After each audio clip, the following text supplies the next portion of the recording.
कहानी दिल्ली की है। दिल्ली में सुल्तानपुरी एक इलाका है, वहाँ पे एक लड़की रहती थी आरती। उसकी उम्र, ये कहानी है 2006 में शुरू होती है। तो आरती की उम्र उस वक्त करीब 16 साल थी और आरती को अपने ही जो पड़ोस में रहने वाला एक लड़का जिसका नाम विजेंद्र था एलियस रिंकू, उससे प्यार हो जाता है और दोनों के बीच लंबे वक्त तक ये रिश्ता कायम रहता है। लेकिन दोनों साथ नहीं रह सकते थे, शादी नहीं कर सकते थे, क्योंकि आरती उस वक्त बालिग नहीं थी, 16 साल की उम्र थी। लेकिन इनके रिश्ते के बारे में इनके माँ बाप को भी मालूम था और चूँकि लड़की भी अच्छी, लड़का भी अच्छा, तो बहुत ज़्यादा किसी को ऑब्जेक्शन भी नहीं था। 2 साल का वक्त बीत जाता है। 2 साल तक दोनों के रिश्ते बड़े अच्छे रहते हैं, खुशनुमा रहते हैं और ऐसा लगता था जैसे दोनों एक दूसरे के लिए हों। 2 साल बाद 2008, अब आरती जो है वो बालिग हो गई। अब वो अपनी पसंद से, अपनी मर्ज़ी से किसी से भी शादी कर सकती है, उसको ये अब अधिकार था। और आरती और रिंकू के रिश्ते ऐसे थे कि सभी उनके जितने रिश्तेदार थे उन्हें भी मालूम था इन दोनों के रिश्तों के बारे में, जो पड़ोसी थे वो भी जानते थे।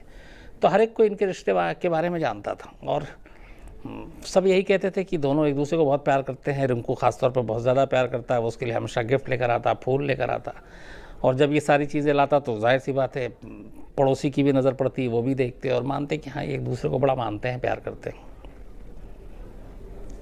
तो जैसे ही 18 साल की होती है आरती, वो अपने माँ बाप का घर छोड़ देती है और रिंकू के साथ रहने चली जाती है। अभी ऑफिशियली दोनों की शादी नहीं हुई है। चूँकि माँ बाप 2 साल से इस रिश्ते के बारे में भी जानते थे तो उन्हें ज़्यादा कुछ अफसोस नहीं होता और ये भी जानते थे कि लड़का अच्छा है और ये दोनों शादी भी कर लेंगे। तो अब रिंकू और आरती एक साथ रहने लगे और कहते ये भी कि दोनों ने शादी पहले ही कर ली थी, लेकिन ज़माने के सामने अब उन्हें करना था। कुछ महीने हो चुके थे, अब दोनों साथ रह रहे हैं। लेकिन जैसे ही दोनों साथ रहना शुरू करते हैं, प्यार अपना रंग दिखाना शुरू करता है। अब दोनों के बीच जो मोहब्बत, जो प्यार अब तक 2 साल से, 2.25 साल से चली आ रही थी, सब कुछ चल रहा था, वो धीरे धीरे एक साथ रहने के बाद कम होना शुरू हो जाता है और फिर छोटी छोटी बातों पे दोनों में झगड़ा होना शुरू हो जाता है। और अब लड़ाई झगड़ा सब कुछ चालू था। इसी दौरान 23 सितंबर 2008 को एक बार फिर झगड़ा होता है। अच्छा, इससे पहले भी झगड़े का सिलसिला लगातार चल रहा था। तो एक बार एक झगड़े के बाद जब दोनों में फिर से मान मनव्वल हो जाता है, दोनों में फिर से प्यार शुरू हो जाता है, गुस्सा कम हो जाता है, तो रिंकू जो है, जब आरती का मूड अच्छा था, एक सादे पेपर पे उससे एक साइन करवाता है और वो पेपर के नीचे दस्तखत कर देती है। चूँकि जाहिर सी बात है दोनों एक साथ रह रहे हैं, एक दूसरे से प्यार कर रहे हैं, तो किसी तरह की कोई ऐसी साजिश या कोई ऐसी चीज़ें उसके दिमाग में नहीं आई। तो आरती जो अपना साइन करती थी, उसने उस ब्लैंक पेपर पे साइन कर दिया। रिंकू ने उस पेपर को बड़ी खामोशी से अपने पास हिफाजत से रख लिया। इसके बाद कुछ दिन बीतते हैं। 23 सितंबर 2008, 23 सितंबर 2008, आरती और रिंकू के बीच एक बार फिर लड़ाई होती है और इस बार बहुत ज़्यादा लड़ाई होती है।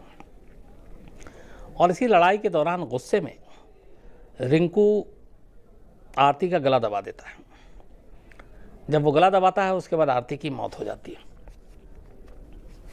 अब आरती की मौत हो जाती है तो फिर वो रिंकू घबराता है, लेकिन इसके बाद फिर वो अपने एक दोस्त को कॉल करता है। अब कत्ल तो हो गया, कत्ल के बाद की चीज़ों को कैसे मैनेज करना, अब उसका दिमाग वहाँ पे चलना शुरू हो जाता है। लाश को भी ठिकाने लगाना है, आरती को लोग ढूंढेंगे तो उसका क्या जवाब देना है, कत्ल का शक उस पर ना आए, इससे कैसे बचना है। तो ये सारी चीज़ें अब उसके दिमाग में चल रही हैं। और इसी के बाद वो एक कॉल करता है अपने एक दोस्त को। दोस्त से फ़ोन करने के बाद थोड़ा रात होने का इंतज़ार करता है। इसके बाद जब रात का अंधेरा थोड़ा ज़्यादा गहरा होता है, रात और काली होती है, ये एक ऑटो बुलाता है। ऑटो में ये अकेला, जो एक मुर्दा आरती मर चुकी थी, उसको इस तरीके से गोद में उठा कर ला के बिठाता है जैसे कोई घर का बीमार या कुछ चोट लग गई हो, चल नहीं सकते, और ऑटो में बैठा देता है। सितंबर के महीने में इतनी गर्मी भी नहीं होती और ठंड भी नहीं होती, लेकिन वो दुपट्टे उपट्टे से उसको ढका हुआ था। उसके बाद वो ऑटो में उसको एक तरफ, एक मुर्दे को इस तरह से बैठाता है जैसे कि कोई जिंदा हो, और ऑटो वाले से ये कहता है कि उसकी बीवी पे आत्मा का साया आ गया है और ये अजीब अजीब हरकतें कर रही है, और फिर बीवी में ये कुछ कहती है, फिर बेहोश हो जाती है, फिर जागती है, फिर कुछ इसके ऊपर होता है, तो नजफगढ़ ले चलो, वहाँ एक बाबा है, उनके पास जाना है। ऑटो वाला भी कहता है कि हो सकता है ऐसा हो। उसके बाद वो वहाँ से ऑटो चलाता है और नजफगढ़ पहुँच जाता है। नजफगढ़ में एक कार ऑलरेडी पहले से खड़ी हुई थी, और वो जो कार लेकर आया था वो शख्स था, उसका नाम राहुल। पेशे से अपराधी था, लेकिन रिंकू का दोस्त था।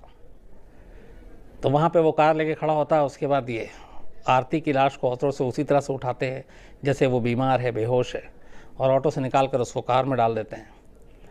कार में डालने के बाद ऑटो को वो छोड़ देता है।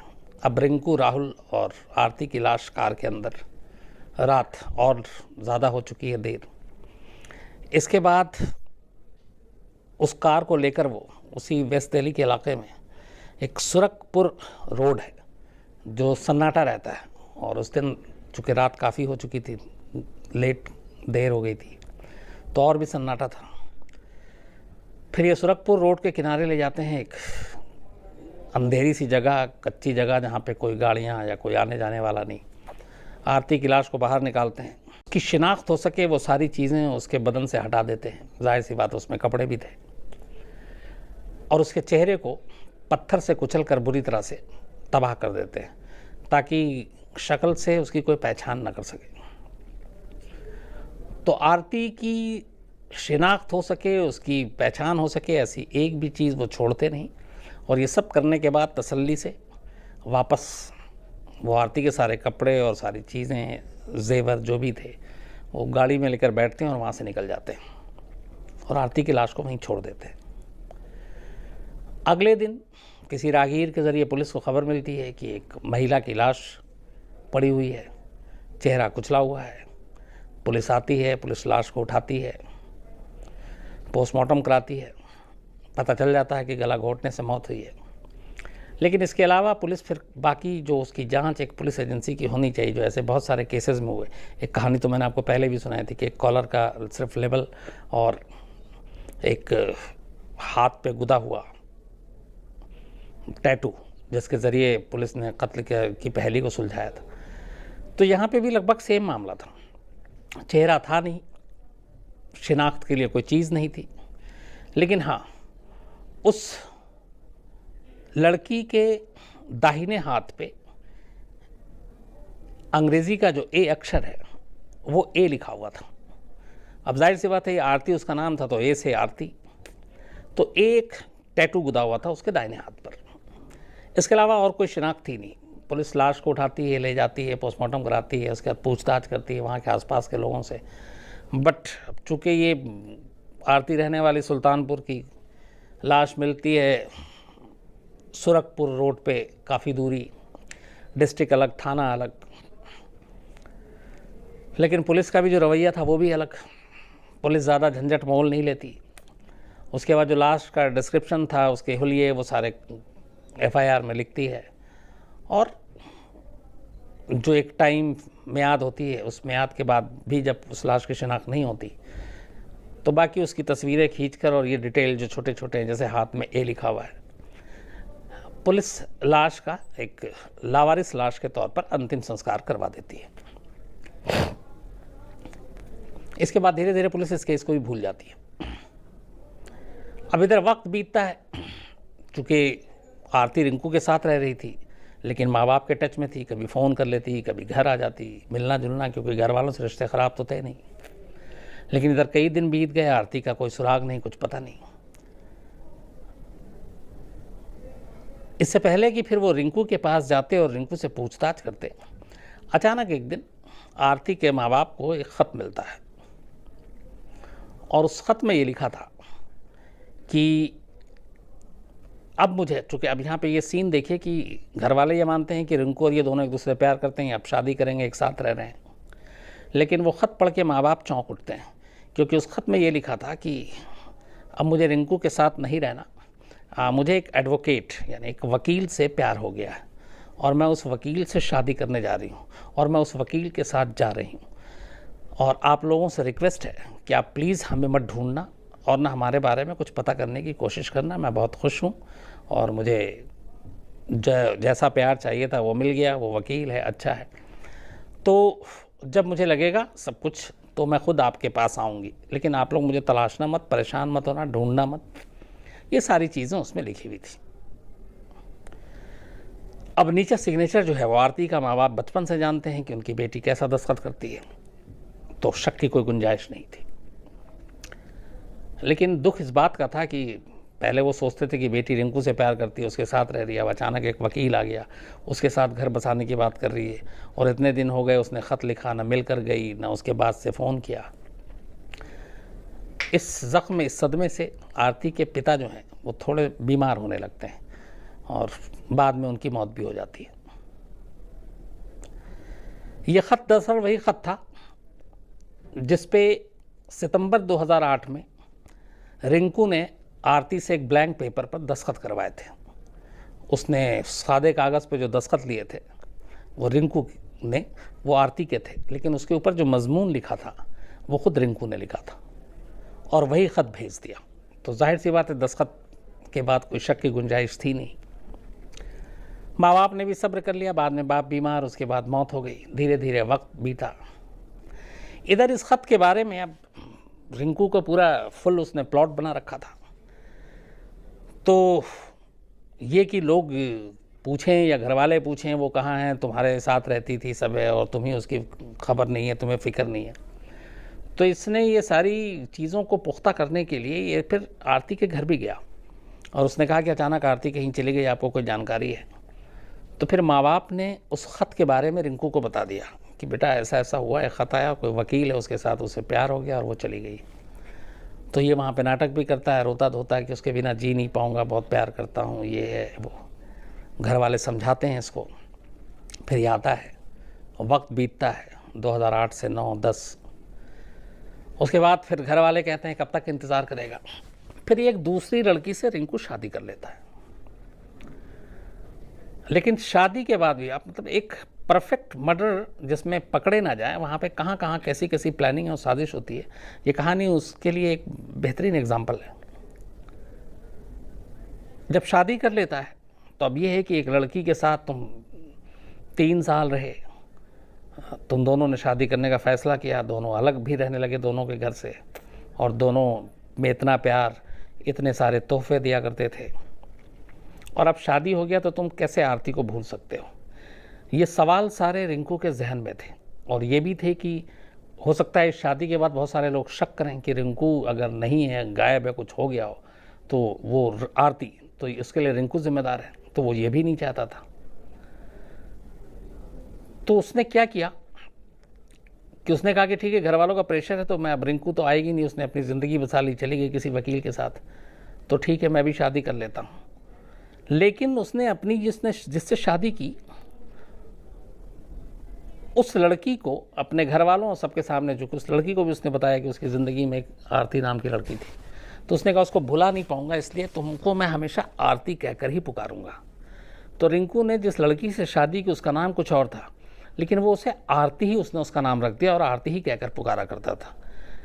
इसे एक चीज़, ये जो खबर है ये पड़ोसियों तक पहुंची, घर वालों तक पहुंची, रिंकू के घर वालों के अलावा आरती के घर वालों तक पहुंची। तो उन्होंने कहा यार देखो क्या लड़का है, वो छोड़ के चली गई दूसरे के साथ, लेकिन ये अपनी बीवी का ही इसने नाम आरती रख दिया, मतलब ये आरती को कितना प्यार करता है, कितना चाहता है, और भुला नहीं पाया।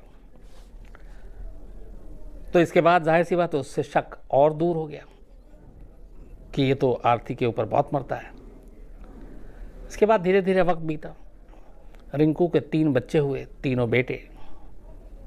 उसके बाद 2016 आ जाता है, मतलब 8 साल हो गए आरती को गायब हुए, या ये कहें कि आरती को मरे हुए। 8 साल के बाद हमें एक क्राइम ब्रांच के एसीपी जो अपने दफ्तर में बैठे हुए थे और उन एसीपी के पास अचानक एक फ़ोन आता है कि एक क्रिमिनल जो कुछ केसेस में वांटेड है, जिसका नाम राहुल है, वो पकड़ा गया है। क्राइम ब्रांच ऐसे केसेस आमतौर पर ऐसे क्रिमिनल पे नज़र रखती है, पकड़ा जाता है। तो एसीपी साहब को ये खबर मिलती है, एसीपी पहुंचते हैं।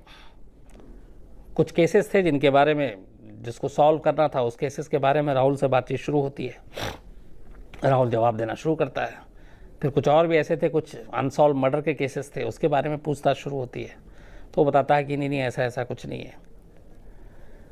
इसी पूछताछ के दौरान अचानक राहुल के मुंह से निकल जाता है कि ये सब जो केसेस हैं ये आप मुझ पे थोप रहे हो, ये सब में मेरा नहीं है। लेकिन हाँ, 2008 में एक लड़की का कत्ल किया था, लेकिन वो मैंने एक रिंकू नाम के शख्स के कहने पे किया था, जो मेरा दोस्त है, और वो मारा मैंने नहीं था, बल्कि उसकी लाश को ठिकाने लगाने में मदद की थी। तो मर्डर में मैं शामिल नहीं हूँ।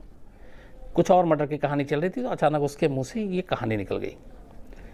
तो अब जाहिर सी बात है, क्राइम ब्रांच के एसीपी ने बोला इसकी डिटेल बता, तो उसने डिटेल बताई। 23 सितंबर 2008 सुरखपुर इलाका। क्राइम ब्रांच को जैसे ही पता चला, लोकल पुलिस को फ़ोन किया। लोकल पुलिस से चेक किया कि 2008 में 23 सितंबर या 24 सितंबर को कैसी बॉडी मिली किसी लेडी की। पुलिस रिकॉर्ड खंगालती है, देखती है हाँ एक मिली, अनआइडेंटिफाई थी, और लावारिस समझ के उसको अंतिम संस्कार कर दिया गया। तो पूछा गया कि यह है कौन, क्या है। तो इसके बाद पुलिस ने तब तक राहुल के इकबालिया बयान के बाद रिंकू को उठा लिया था। जब रिंकू को उठाया और राहुल का आमना सामना हुआ, तो रिंकू भी टूट गया और उसने एक्सेप्ट कर लिया कि हाँ उसने अपनी उस गर्लफ्रेंड आरती का कत्ल किया था। अब लेकिन ये वही आरती थी, 8 साल हो चुके थे। जब पुलिस ने रिकॉर्ड खंगालना शुरू किया, तो जो डिस्क्रिप्शन थी उस लाश की, और जो चूँकि अनसॉल्व केस में था, तो उस लाश में चेहरा कुचला हुआ है, महिला की लाश है, कपड़े नहीं थे बदन पर और कोई ऐसी निशानी नहीं थी। लेकिन हाँ उसके राइट हैंड पे ए का टैटू था, और ये चीज़ सबको पता था कि आरती के हाथ में राइट हैंड पे ए। तो जब घर वालों को फिर ये बताया गया, ले जाकर वो तस्वीरें दिखाई गई, तो आरती के घर वालों ने भी माना कि हाँ ये आरती के ही हाथ के टैटू हैं। लाश तो थी नहीं, तस्वीरें थी और डिटेल थी।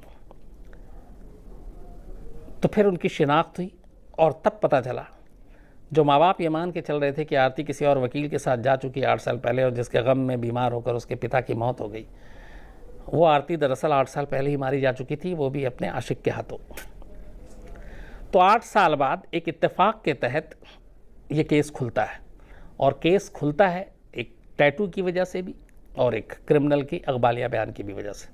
लेकिन यहाँ यही है कि अगर इसी एक टैटू और ए को लेकर उस वक्त की लोकल पुलिस, डिस्ट्रिक्ट पुलिस सारे इलाके में इसकी गहन छानबीन करती, इन्वेस्टिगेशन करती, पता करती, अखबारों में ज्ञापन देती, पोस्टर छपवाती, पैम्फलेट छपवाती, तो शायद 8 साल इंतज़ार नहीं करना पड़ता एक कत्ल की गुत्थी को सुलझाने के लिए।